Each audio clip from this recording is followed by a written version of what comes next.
Assalamualaikum warahmatullahi wabarakatuh. Matahari perlahan tenggelam di ufuk barat Kesultanan Cirebon pada abad ke-16, meninggalkan guratan warna jingga yang memantul di atas permukaan air Laut Jawa.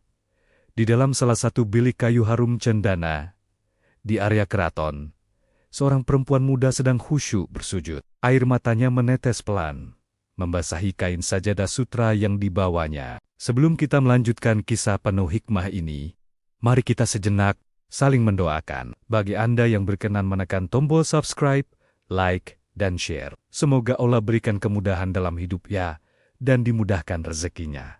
Amin. Perempuan itu adalah Syarifah Khadijah, cucu kandung dari sang penguasa spiritual Jawa, Sunan Gunung Jati. Sejak kecil, tubuhnya yang anggun dibalut oleh tirai kesucian syariat, dan wajahnya memancarkan cahaya ketenangan yang hanya dimiliki oleh mereka yang malam-malamnya dihabiskan bersama alunan ayat suci Al-Quran. Namun malam itu, dada Syarifah Khadijah bergemuruh hebat. Pasca selesai melantunkan selawat, ia terjatuh dalam makam spiritual, sebuah keadaan antara tidur dan jaga. Di dalam jadzab spiritualnya, ia melihat kakek buyutnya hadir dengan jubah putih yang menyala gaib. "Khadijah, cucuku," suara berwibawa itu bergetar langsung di pusat kesadarannya.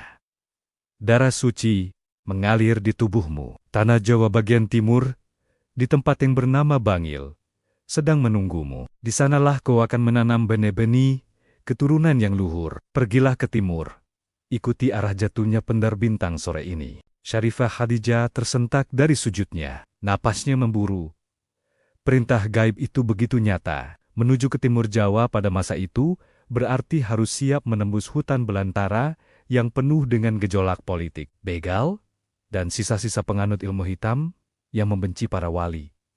Namun, sebagai seorang Syarifah yang jiwanya telah diserahkan sepenuhnya pada ketetapan Allah, ketakutan adalah hal pertama yang ia lipat dan buang jauh-jauh. Keesokan harinya, tanpa membawa harta benda keraton, Syarifah Khadijah memulai pengembaraannya. Ia hanya ditemani oleh dua orang abdi setia, sepasang suami istri tua bernama Ki Suro dan Nyi Suro, serta seekor kuda putih penunjuk arah. Pakaian keratonnya yang megah diganti dengan jubah panjang berwarna hijau zamrud dan cadar hitam yang menutupi separuh wajahnya. "Gusti Syarifah," bisik Ki Suro saat mereka mulai melewati gerbang batas wilayah Cirebon, memasuki hutan jati yang rimbun. "Jalan ke timur sangat berbahaya. Mengapa Gusti tidak meminta pengawalan sepasukan satria dari keraton?" Syarifah Khadijah tersenyum di balik cadarnya. "Ki Suro, satria dengan pedang tajam hanya bisa menjaga jasad kita dari musuh yang kasat mata. Namun, dalam perjalanan spiritual ini, yang kita butuhkan adalah barisan malaikat yang menjaga hati kita dari rasa ragu. Melangkahlah dengan bismillah." Perjalanan berhari-hari itu menguras fisik mereka. Mereka harus tidur beralaskan daun kering di bawah pohon raksasa, mengonsumsi buah-buahan liar, dan menyeberangi sungai-sungai berarus deras. Namun, keajaiban pertama mulai tampak. Sepanjang perjalanan, harimau-harimau penjaga hutan yang biasanya menerka manusia justru datang mendekati kemah mereka malam-malam. Bukan untuk mengamuk, melainkan menundukkan kepala di depan kaki Syarifah Khadijah, seolah-olah mengenali darah suci yang mengalir dalam tubuh sang cucu Sunan. Bulan telah berganti ketika rombongan kecil itu akhirnya memasuki wilayah Bangil, sebuah daerah pesisir subur di Pasuruan yang menjadi pelabuhan dagang kuno. Namun, kedatangan Syarifah Khadijah tidak disambut dengan angin segar. Begitu kaki kuda putih mereka menginjak tanah Bangil, atmosfer mendadak berubah menjadi sangat pekat dan mencekam. Angin kencang bertiup dari arah laut, membawa bau anyir dan hawa magis yang membakar kulit. Dari balik pepohonan bakau yang lebat, muncul puluhan bayangan hitam dengan mata menyala merah darah. Mereka adalah kawanan begal penganut ilmu hitam, Kolos Renggi, yang menguasai jalur pelabuhan dan gemar menumbalkan manusia demi kesaktian. "Hehehe, ada mangsa bagus malam ini," tawa cekikikan seorang pemimpin begal bertubuh besar dengan keris telanjang di tangannya, melompat menghadang jalan. Seorang perempuan bercadar dan dua orang tua bangka. "Serahkan barang bawaan kalian dan serahkan perempuan itu untuk menjadi persembahan Nyai Laut." Ki Suro langsung mencabut parangnya. berdiri menghadang di depan kereta kuda. Dengan tubuh gemetar, Nisuro menangis ketakutan di sudut kereta. Syarifah Khadijah perlahan turun dari atas kudanya. Langkah kakinya begitu tenang, tidak menunjukkan kepanikan sedikit pun. Beliau melepas tasbih kayu dari pergelangan tangannya, lalu menatap lurus ke arah puluhan pria bersenjata tajam itu. Aku datang ke tanah ini bukan untuk mencari musuh, juga bukan untuk berebut kekuasaan, dawuh Syarifah Khadijah. Suaranya yang lembut, entah mengapa bergalun keras, membuat nyali para begal itu mendadak ciut. Aku datang atas titah Allah untuk membawa keteduhan bagi tanah Bangil. Mundurlah, sebelum tanah yang kalian pijak ini menolak kesombongan kalian. Bicara apa? Kau perempuan jalang, serang, teriak sang pemimpin begal. Namun, belum sempat mereka melangkahkan kaki ke depan, Syarifah Khadijah menghentakkan kaki kanannya ke atas tanah, sambil melantunkan selawat Nabi dengan nada tinggi. BUMM, sebuah gelombang cahaya putih keemasan, memancar dari balik jubah hijau beliau, menghantam bumi Bangil dengan daya kejut spiritual yang luar biasa dahsyat. Tanah di bawah kaki para begal bergetar hebat, dan dalam hitungan detik, senjata-senjata tajam yang mereka pegang mendadak menjadi sangat panas seperti besi yang baru keluar dari tungku api, memaksa mereka melemparkannya ke tanah, sambil berteriak kesakitan. Karomah awal sang Ratu Ayu kini telah ditanam tajam di bumi Bangil, menandai dimulainya babak baru, sebuah kisah pencarian jodoh dan keturunan suci yang akan mengubah sejarah spiritual Nusantara.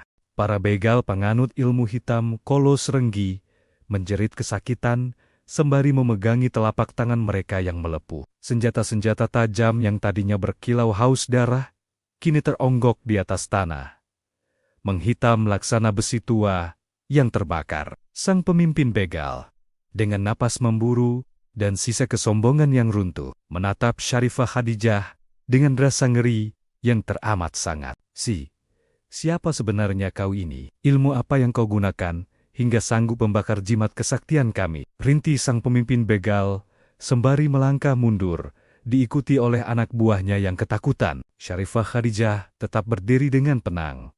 Jubah hijaunya berkibar ditiup angin pesisir. Tidak ada ilmu atau jimat di tubuhku. Yang ada hanyalah kalimat La ilaha illallah yang menjaga setiap hembusan napasku. Pergilah dan bertaubatlah sebelum malam menjemput umurmu. Tanpa menunggu perintah kedua, kawanan begal itu lari koker-keser masuk ke dalam kegelapan hutan bakau, meninggalkan jalur pelabuhan kuno Bangil dalam kesunyian yang mencekam. Ki Suro dan Nisuro segera bersujud syukur di atas tanah. Mereka semakin takjub akan karomah yang mengalir dari darah suci Sunan Gunung Jati di dalam diri junjungan mereka. Rombongan kecil itu melanjutkan langkah memasuki jantung daerah Bangil. Syarifah Khadijah tidak memilih tinggal di rumah megah atau mendekati para penguasa setempat. Beliau justru memilih sebuah tempat terpencil di dekat muara sungai, mendirikan sebuah gubuk bambu sederhana yang di sampingnya dibangun sebuah musala kecil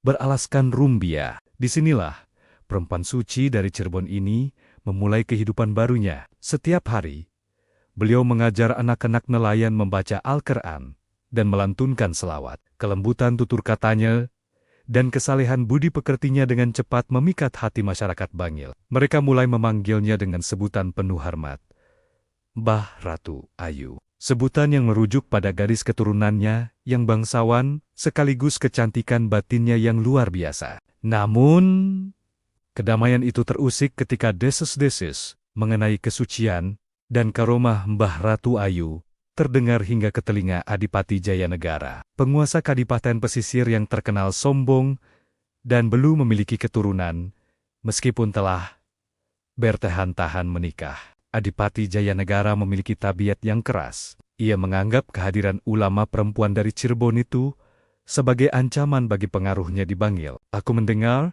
ada seorang perempuan asing bercadar yang berani membuat takluk begal-begal hutan dan kini dipuja oleh rakyatku, ujar Adipati Jayanegara di atas singgasananya, di hadapan para punggawa. Siapkan kereta kuda, aku sendiri yang akan mendatangi gubuknya. Kita lihat apakah dia benar-benar wanita suci, atau hanya penyihir yang pandai menipu. Sore itu, Gubuk bambu Mbah Ratu Ayu mendadak dikepung oleh sepasukan prajurit kadipaten. Adipati Jayanegara turun dari kereta kudanya dengan pakaian kebesaran yang berhias emas. Ia melangkah angkuh mendekati musala kecil tempat Mbah Ratu Ayu sedang mengajar anak-anak mengaji. "Hentikan mengaji kalian!" bentak salah seorang prajurit, membuat anak-anak ketakutan dan berlari ke belakang tubuh Nyi Suro. Mbah Ratu Ayu perlahan bangkit dari bersilanya. Beliau melangkah keluar ke pelataran musala, menghadapi sang adipati tanpa rasa gentar sedikit pun. Ada keperluan apa sang adipati yang terhormat sudi mengotori kakinya di atas tanah gubuk kami yang miskin? Dauh Mbah Ratu Ayu lembut, namun syarat akan wibawa spiritual yang menekan. Adipati Jayanegara mendengus sinis. "Jangan berpura-pura, Ratu Ayu. Aku datang untuk membuktikan kesaktianmu. Rakyatku bilang kau bisa menyembuhkan penyakit dan meramal masa depan. Jika kau benar-benar kekasih Tuhan, ubahlah air muara yang asin di belakang gubukmu ini menjadi air tawar yang segar. Jika kau gagal, hari ini juga kau dan pelayanmu akan kelusir dari Tanah Bangil." Tantangan itu sungguh tak masuk akal. Mengubah air laut muara menjadi air tawar adalah hal yang mustahil bagi logika manusia. Ki Suro sudah bersiap memprotes, namun isyarat tangan Mbah Ratu Ayu menghentikannya. Mbah Ratu Ayu melangkah menuju bibir muara sungai yang airnya berwarna coklat payau dan asin. Beliau berjongkok, lalu mencelupkan jemari tangan kanannya ke dalam air tersebut. Mulutnya bergerak samar, membaca doa pembuka keberkahan yang pernah diajarkan oleh kakeknya, Sunan Gunung Jati. "Ya Allah, jika kehadiran hamba di tanah ini mendatangkan kebaikan, maka tampakkanlah tanda-tanda kekuasaan-Mu," bisik Mbah Ratu Ayu. Beliau kemudian mengambil sekerat batok kelapa, menciduk air muara tersebut, lalu menyerahkannya langsung kepada Adipati Jayanegara. "Silakan dicicipi, Sang Adipati." Dengan senyum meremehkan, Adipati Jayanegara meminum air dari batok kelapa itu. Namun, begitu air itu menyentuh kerongkongannya, matanya mendadak terbelalak. Wajahnya pucat pasi. Air yang tadinya payau dan asin itu berubah menjadi teramat segar, dingin, dan memiliki aroma sewangi bunga melati. Rasa segar itu menjalar ke seluruh tubuhnya, bahkan meredakan ketegangan batin yang selama bertahan-tahan dideritanya. Adipati Jayanegara jatuh berlutut di atas pasir muara. Tubuhnya bergetar hebat. "Subhanallah, ini tidak mungkin." Mbah Ratu Ayu menatap sang adipati dengan pandangan penuh keteduhan. Beliau tidak menyombongkan diri, melainkan membisikkan sebuah kalimat yang mengejutkan sang penguasa. "Air yang segar adalah lambang dari rahim yang subur. Adipati," dawuh Mbah Ratu Ayu misterius, "pulanglah ke kadipatenmu. Bersujudlah bersama istrimu di sepertiga malam. Sesuatu yang selama ini kau tangisi dalam kesunyian telah Allah kabulkan lewat wasiat air muara ini." Adipati Jayanegara tertegun, menyadari bahwa rahasia terdalam rumah tangganya yang tidak pernah diketahui siapapun telah dibaca dengan sempurna oleh sang Syarifah. Disinilah awal mula karomah. Mbah Ratu Ayu, sebagai wasilah keturunan dan keharmonisan keluarga, mulai memancarkan cahayanya di bumi Pasuruan. Adipati Jayanegara kembali ke keraton Kadipaten dengan hati yang bergemuruh. Perkataan Mbah Ratu Ayu di tepi muara Bangil terus terngiang-ngiang di telinganya. Malam itu, untuk pertama kalinya, setelah bertahun-tahun tenggelam dalam kesombongan takhta, sang adipati bersujud dengan air mata yang tumpah di atas sajadah. Ia mengajak istrinya, Gusti Ayu Sekar, untuk melakukan salat malam, memohon ampunan atas segala keangkuhan mereka selama ini. Ajaibnya, sebulan setelah peristiwa di muara tersebut, tabib istana membawa kabar gembira yang menggetarkan seluruh kadipaten. Gusti Ayu Sekar dinyatakan positif, mengandung setelah hampir belasan tahun menanti tanpa kepastian. Kabar ini seketika menyebar dari mulut ke mulut, mengukuhkan karomah Mbah Ratu Ayu sebagai ulama wanita yang doanya menjadi wasilah keturunan dari Yang Maha Kuasa. Kabar tentang kesucian, karomah, dan keanggunan batin Syarifah Kharijah Mbah Ratu Ayu tidak hanya bergema di sekitar wilayah Pasuruan dan Jawa Timur, melainkan berembus jauh, melintasi Laut Jawa hingga ke tanah Madura. Di Pulau Garam tersebut, terdapat seorang ulama muda harismatik bernama Syarif Arif Alidros, yang masih memiliki hubungan kekerabatan spiritual dan nasab yang luhur. Syarif Arif adalah seorang pemuda yang tampan, alim, dan dihormati oleh masyarakat Madura karena kedalaman ilmu fikih dan tasawufnya. Namun, di usianya yang sudah matang, ia belum juga menemukan pendamping hidup yang sepadan seorang wanita yang tidak hanya cantik rupa, melainkan memiliki kedalaman ruhani untuk bersama-sama memikul beban dakwah dalam sebuah ikhtiar spiritual sepertiga malam di surau tuanya. Syarif Arif mendapatkan sebuah isyarat raib melalui mimpi yang teramat terang. Ia melihat seikat bunga melati gaib yang memancarkan cahaya hijau zamrud jatuh dari langit dan mendarat tepat di sebuah daerah pesisir bernama Bangil. Jika mimpi ini adalah petunjukmu, ya Allah, maka dekatkanlah langkah hamba pada pemilik cahaya tersebut. Doa Syarif Arif dalam sujudnya. Tanpa menunda waktu, keesokan paginya, Syarif Arif mengemas kitab-kitab Nia dan selembar kain surban putih. Beliau memutuskan untuk menyeberangi Selat Madura menggunakan perahu kayu kecil menuju tanah Bangil demi mencari wasilah jodoh yang telah digariskan di Lauhul Mahfuz. Setelah berlayar sehari semalam, perahu Syarif Arif merapat di pelabuhan kuno Bangil. Langkah kakinya membawa beliau menyusuri keramaian pasar tradisional yang riuh oleh para pedagang dari berbagai suku dan bangsa. Syarif Arif tidak mengenal siapapun di tanah ini. Ia hanya berjalan mengikuti getaran batinnya. Saat berada di tengah pasar, mata Syarif Arif menangkap sebuah kegemparan. Beberapa preman pasar yang bertubuh kekar sedang mengintimidasi seorang pedagang kain tua yang miskin karena tidak mampu membayar upeti. Barang-barang pedagang tua itu dilemparkan ke tanah, memicu ketakutan warga sekitar yang hanya berani menonton dari kejauhan. Syarif Arif hendak melangkah untuk melerai, namun gerakannya terhenti ketika dari sudut pasar yang lain muncul sekelompok wanita yang dipimpin oleh seorang wanita anggun, berjubah hijau zamrud dan bercadar hitam. Wanita bercadar itu tidak lain adalah Mbah Ratu Ayu, yang siang itu sedang membeli beberapa kebutuhan pokok untuk anak-anak didiknya di musala. "Hentikan perbuatan zalim kalian," ucap Mbah Ratu Ayu dengan suara yang tenang, namun berwibawa. Para preman pasar berpaling, lalu tertawa terbahak-bahak melihat seorang wanita berani menegur mereka.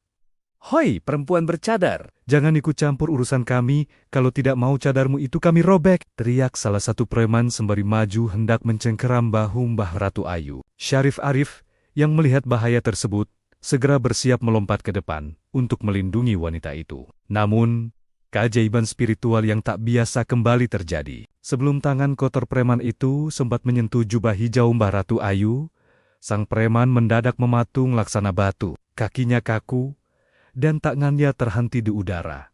Bergetar hebat Siolohala membentur dinding kaca gaib yang tak kasat mata. Karomah penjagaan diri Mbah Ratu Ayu aktif seketika demi menjaga kesucian dirinya. "Ada apa dengan tubuhku? Aku tidak bisa bergerak," teriak preman itu, panik. Teman-temannya yang melihat keanehan itu langsung ketakutan dan mundur teratur, lalu membopong pemimpin mereka yang kaku melarikan diri dari pasar. Mbah Ratu Ayu membantu pedagang tua itu memunguti kain-kainnya yang berserakan di tanah dengan penuh kelembutan. Di saat itulah, pandangan mata beliau yang teduh dari balik cadar hitam berpapasan dengan pandangan mata Syarif Arif Aladrus yang berdiri beberapa meter di depannya. Detik itu juga, udara di sekitar pasar kuno Bangil Siruyalah berdesir dengan frekuensi yang sangat suci. Kedua cucu wali Allah itu saling terpaku. Syarif Arif merasakan getaran spiritual yang sangat kuat, getaran yang persis sama dengan pendar cahaya hijau zamrud yang ia lihat di dalam mimpinya di tanah Madura. Sementara itu, Mbah Ratu Ayu juga merasakan firasat batin bahwa pemuda asing yang berdiri di hadapannya adalah jawaban dari bait-bait doa kesendiriannya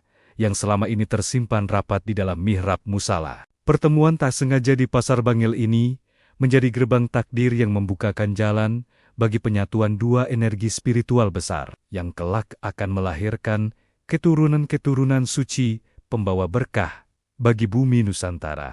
Syarif Arif Alidros melangkah mendekat dengan adab yang teramat takzim. Beliau menundukkan pandangannya, menjaga kehormatan sang syarifah yang baru saja memperlihatkan tanda kesucian ruhaninya di tengah pasar Bangil. Angin sore berembus lembut membawa aroma harum minyak misik dari surban putih Syarif Arif, berpadu dengan aroma keteduhan dari jubah hijau Mbah Ratu Ayu. "Afwan, Syarifah," ucap Syarif Arif dengan suara yang berat namun santun. "Hamba adalah musafir dari tanah seberang, Madura." Langkah hamba digerakkan ke tanah Bangil ini setelah mendapatkan isyarat raib dalam mimpi sepertiga malam. Melihat apa yang terjadi hari ini, hamba meyakini bahwa batin hambalah yang telah dituntun Allah menuju kemari. Mbah Ratu Ayu tidak langsung menjawab. Beliau membengarkan letak selendang hitamnya, lalu menatap hamparan bumi Bangil yang mulai teduh. Sebagai seorang wanita ahli kasyaf, beliau tahu bahwa pemuda di hadapannya bukan sedang merayu menggunakan syahwat duniawi, melainkan sedang menyampaikan sebuah proposal takdir yang telah ditulis di Lauhul Mahfuz. "Syarif," dauh Mbah Ratu Ayu lembut dari balik cadarnya, "gubuk kami berada di dekat muara sungai, tempat anak-anak miskin belajar mengaji. Jika memang langkahmu digerakkan olehnya, datanglah ke sana setelah azan maghrib berkumandang. Selesaikan urusan takdirmu bersama para sesepuh kami." Malam itu, musala bambu di tepi muara Bangil diterangi oleh pendar kuning beberapa lampu teplok. Suasana terasa sangat hikmat sekaligus sakral. Adipati Jaya Negara, yang kini telah menjadi murid setia, sekaligus pelindung dakwah Mbah Ratu Ayu semenjak istrinya mengandung, turut hadir duduk bersila di dalam musala bersama Ki Suro. Syarif Arif Alidrus duduk berhadapan dengan Ki Suro yang bertindak sebagai saksi dan perwakilan keluarga besar Cirebon. Di balik tirai kain hijau yang membatasi ruangan,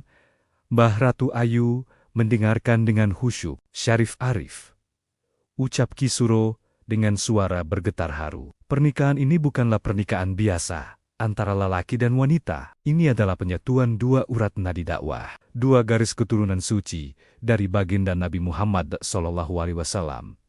Apakah engkau siap menjaga kesucian batin Syarifah Hadijah dan berjuang bersamanya di tanah Bangil ini?" Syarif Arif mengangguk mantap. Matanya memancarkan keteguhan tauhid. "Bismillah. Dengan mengharap ridha Allah dan syafaat Rasulnya, saya siap menerima titah suci ini." Akad nikah pun dilangsungkan dengan sangat sederhana. Namun, syarat akan pancaran energi spiritual yang luar biasa. Ketika kalimat qabyutu nikahaha selesai diucapkan oleh Syarif Arif, dengan satu tarikan napas, "Wuus," angin malam mendadak berembus lembut dari arah muara, meniup dinding-dinding rumbia musala. Aroma wangi bunga melati gaib yang persis seperti ada di dalam mimpi Syarif Arif tiba-tiba merebak memenuhi ruangan, membuat semua yang hadir meneteskan air mata haru. Pernikahan agung tanpa kemewahan duniawi itu resmi sah. Mbah Ratu Ayu kini tidak lagi melangkah sendiri dalam sunyi. Beliau telah menemukan wasilah jodoh sejatinya, seorang satria ruhani yang siap mendampinginya mengarungi samudra dakwah.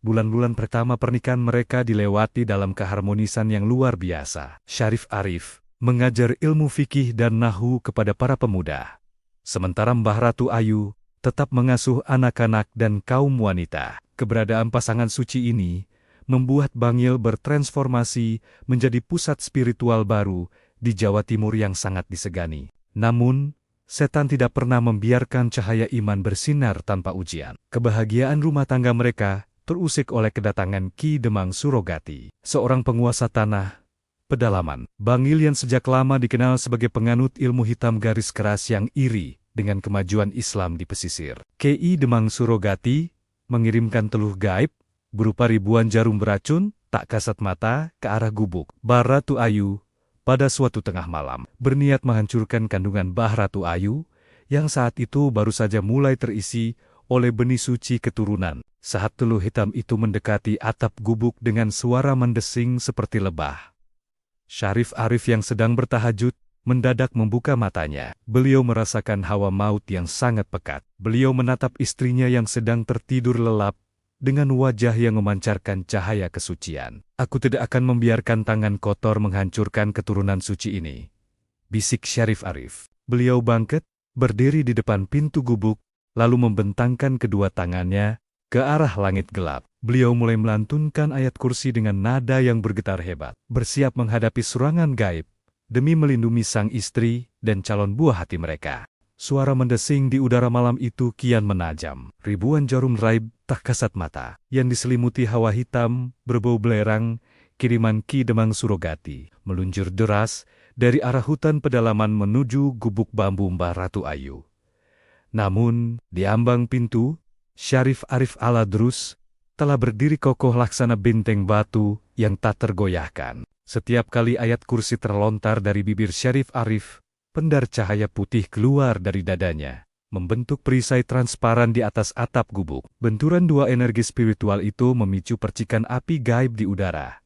BL, suara ledakan yang hanya bisa didengar oleh telinga batin, berdentum berulang kali, meruntuhkan telu-telu beracun itu menjadi abu, sebelum sempat menyentuh sejengkal pun dinding rumbia rumah mereka. Mbah Ratu Ayu terbangun dari tidurnya. Beliau tidak panik, melainkan langsung duduk bersila di atas dipan bambu, meletakkan tangan kanannya di atas perutnya, yang mulai menampakkan tanda-tanda awal kehamilan, lalu melantunkan selawat tibil kulub, untuk mengunci keselamatan sang calon buah hati. Kembalikan pada pemiliknya wahai suamiku.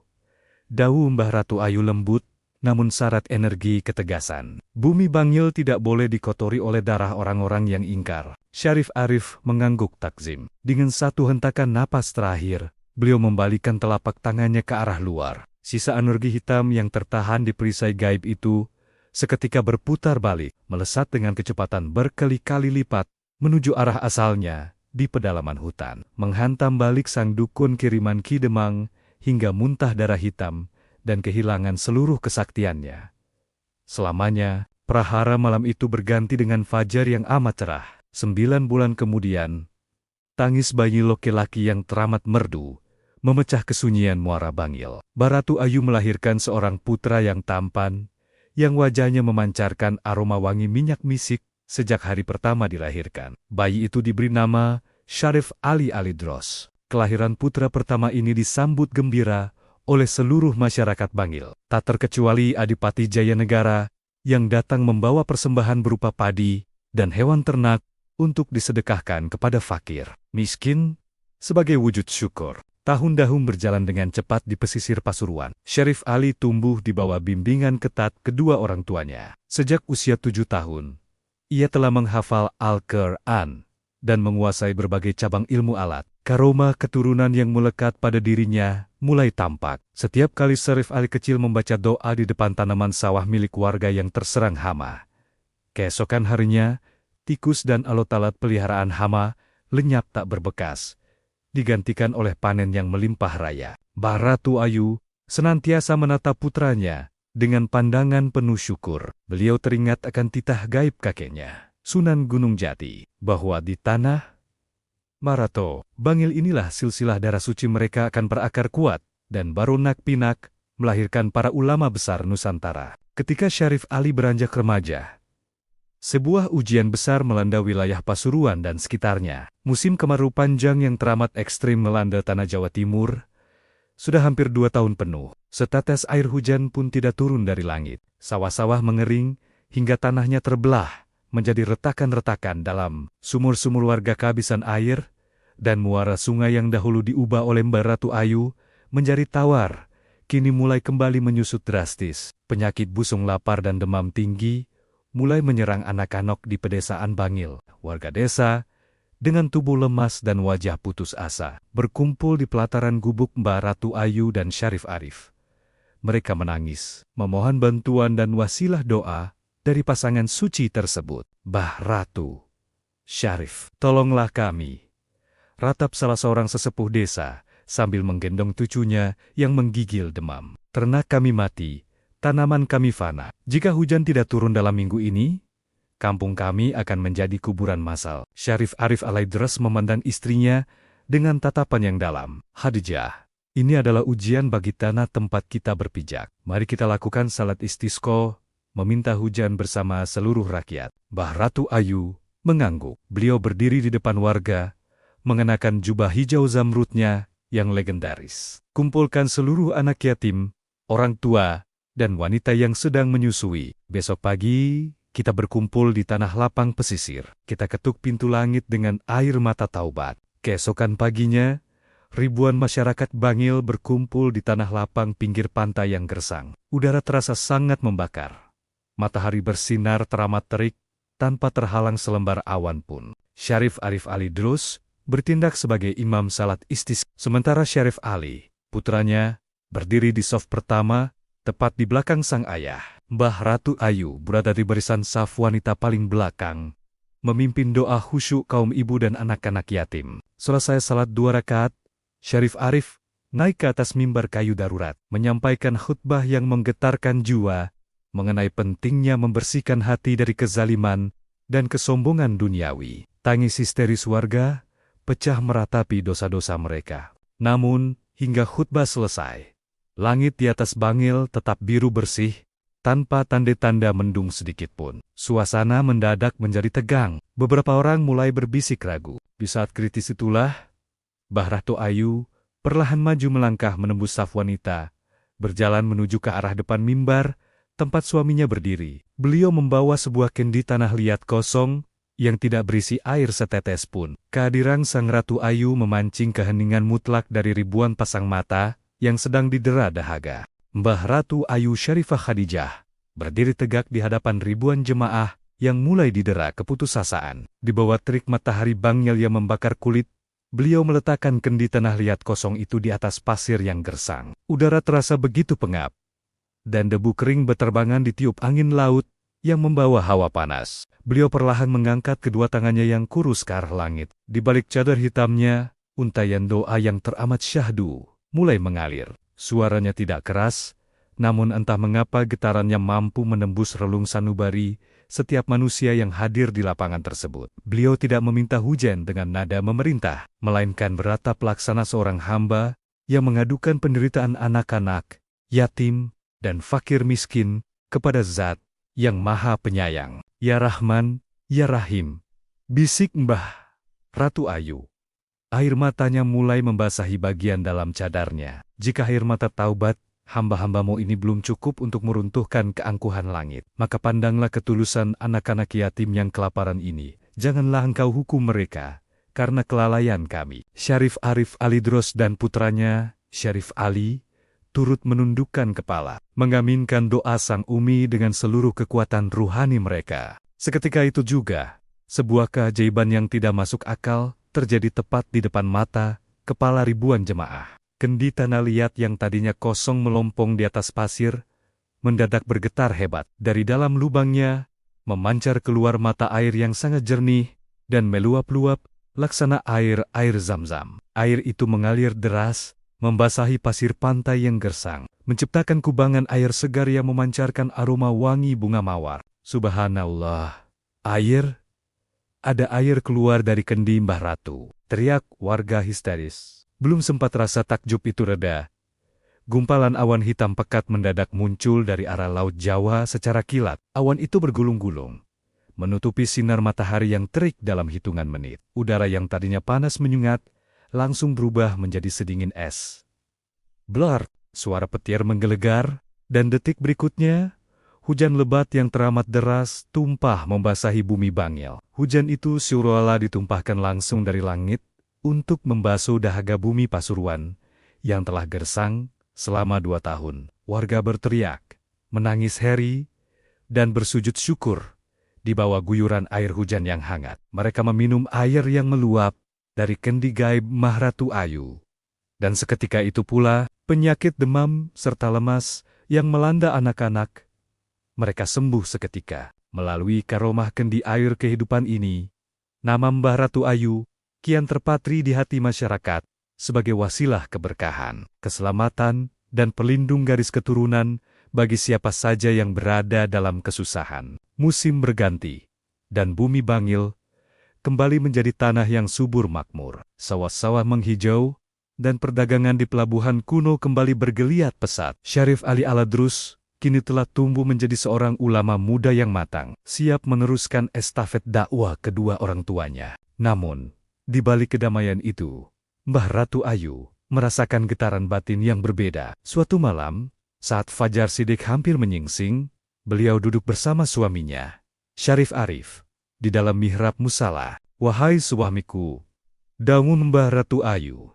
Suaranya terdengar sangat lembut, namun menyiratkan sebuah perpisahan yang gaib. Tugas yang diberikan oleh kakekku, Sunan Gunung Jati, untuk menanam benih keturunan dan menjaga bumi Bangil, tampaknya sudah mendekati ujung takdirnya. Syarif Ali telah mampu berdiri tegak, memimpin umat. Syarif Arif Ali Drus menatap istrinya dengan pandangan mata yang berkaca-kaca. Sebagai seorang ulama kasyaf, beliau tahu apa arti dari ucapan sang istri. Khadijah, apakah tirai dunia ini sudah mulai disingkapkan untukmu? Mbah Ratu Ayu mengangguk perlahan. Aku melihat sebuah tempat di masa depan, tidak jauh dari gubuk kita ini. Sebuah makam yang tidak pernah sepi dari peziarah. Aku melihat wanita-wanita yang menangis karena belum dikaruniai jodoh. Ibu-ibu yang bersedih karena rahimnya mandul, serta keluarga yang retak karena badai dunia. Mereka datang ke sana, membawa tawasul dan doa. Beliau terdiam sejenak,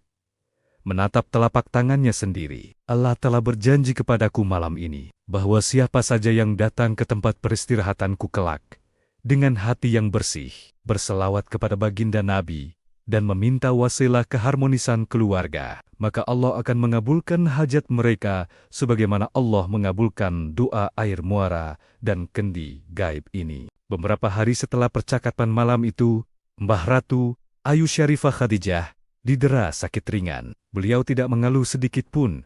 Wajahnya justru kian memancarkan cahaya putih keemasan yang teramat indah.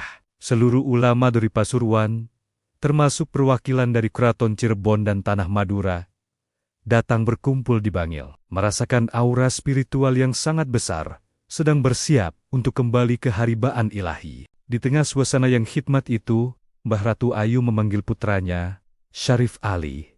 Beliau memberikan sebuah tasbih kayu zaitun kuno miliknya. Ali, anakku, jaga silsilah suci ini dengan darah dan air mata ketulusan. Jangan pernah kau berpaling dari kaum fakir miskin, wasiat Mbah Ratu Ayu. Tepat saat azan asar berkumandang dari musala tepi muara, Syarifah Khadijah perlahan memejamkan matanya sembari melantunkan kalimat tauhid yang teramat sempurna. Beliau wafat dengan senyuman yang terukir indah di bibirnya. Seluruh alam Bangil Siluala ikut berduka. Angin laut mendadak berhenti berhembus, dan aroma wangi bunga melati serta misik merebak sejauh beberapa kilometer dari gubuk beliau, menandakan wafatnya seorang wali perempuan agung dari tanah Jawa. Isak tangis ribuan pelayat melepas kepergian Syarifah Khadijah, sang Mbah Ratu Ayu Bangil. Jasad sucinya dikebumikan dengan penuh tahzim di bumi Bangil, tempat yang ditunjuk oleh titah gaib kakeknya. Kehilangan yang mendalam dirasakan oleh sang suami, Syarif Arif Aladrus, dan putranya, Syarif Ali.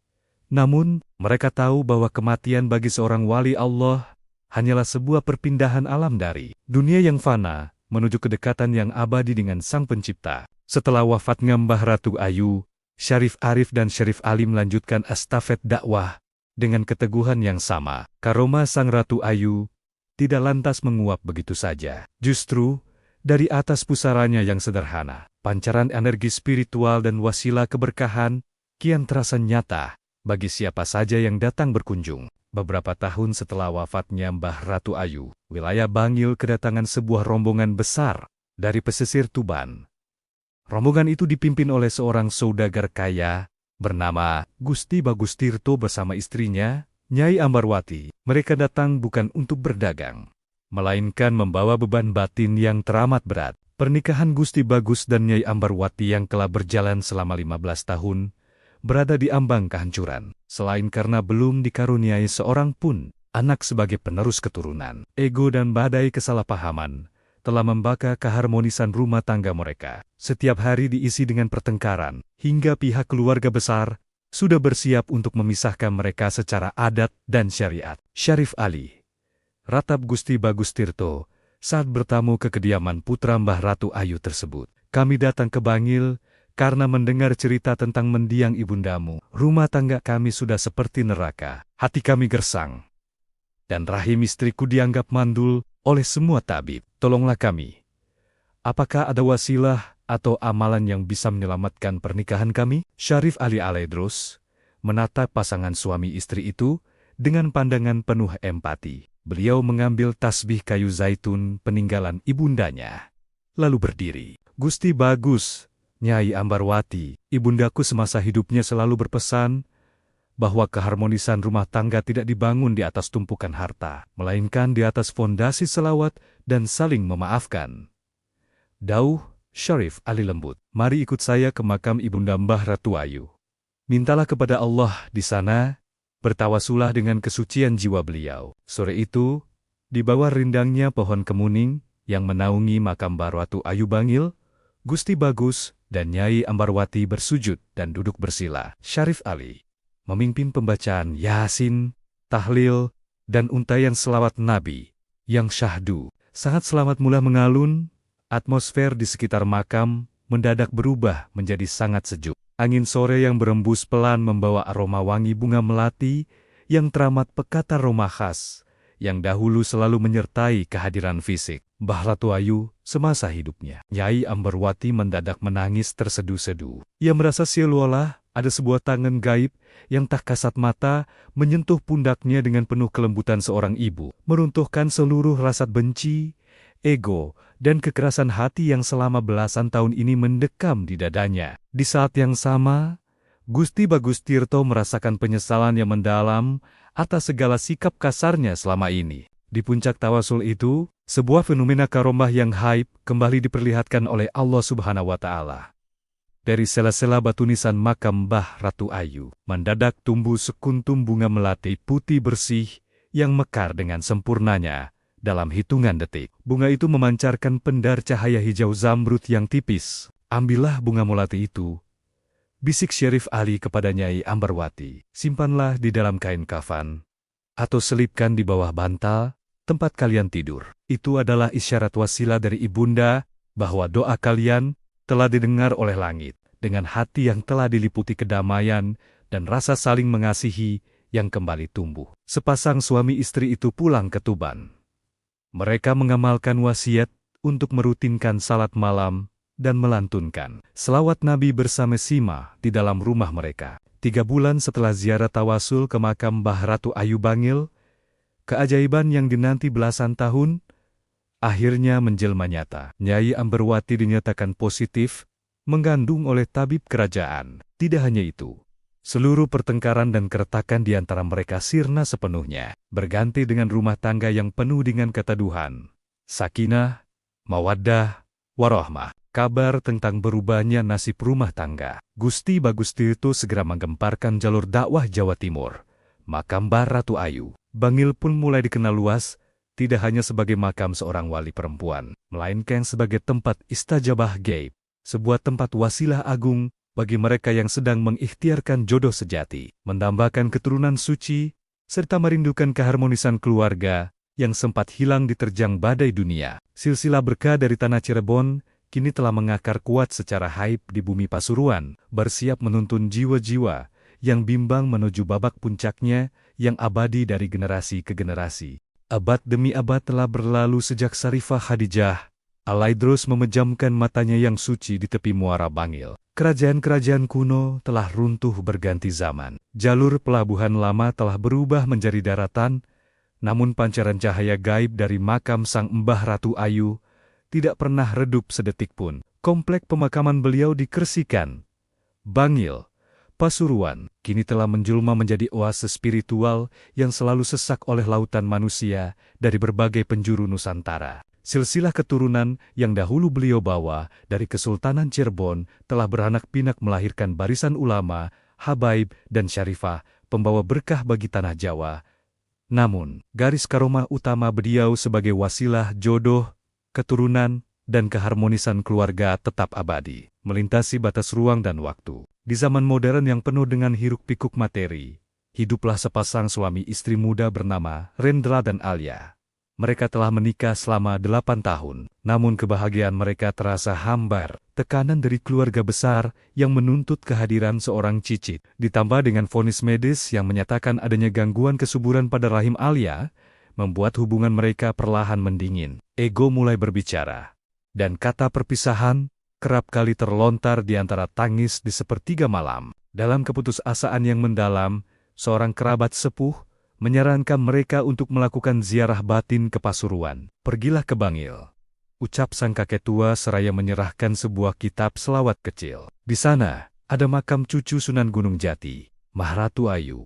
Beliau adalah ibunya kaum wanita yang rindu akan keturunan. Berdoalah kepada Allah di sana, dengan sisa harapan yang hampir padam. Rendra dan Alia memacu kendaraan mereka menembus aspal Jawa Timur, menuju komplek makam suci di Bangil. Malam Jumat Legi itu, komplek makam Mbah Ratu Ayu tampak diterangi pendar lampu kuning yang syahdu. Aroma wangi dupa cendana berpadu dengan keharuman minyak misik dan tumpukan bunga melati di atas pusara, menciptakan atmosfer gaib yang menggetarkan dada. Rendra dan Alia duduk bersimpuh di sudut dekat nisan marmer Sang Syarifah. Di bawah bimbingan sang juru kunci makam, yang merupakan keturunan silsilah dari Syarif Alia Laidras, mereka mulai melantunkan surah Yasin, tahlil, dan rajutan selawat Nabi yang merdu. Saat lantunan selawat mencapai puncaknya, Alia mendadak memejamkan matanya. Di dalam lubuk hatinya,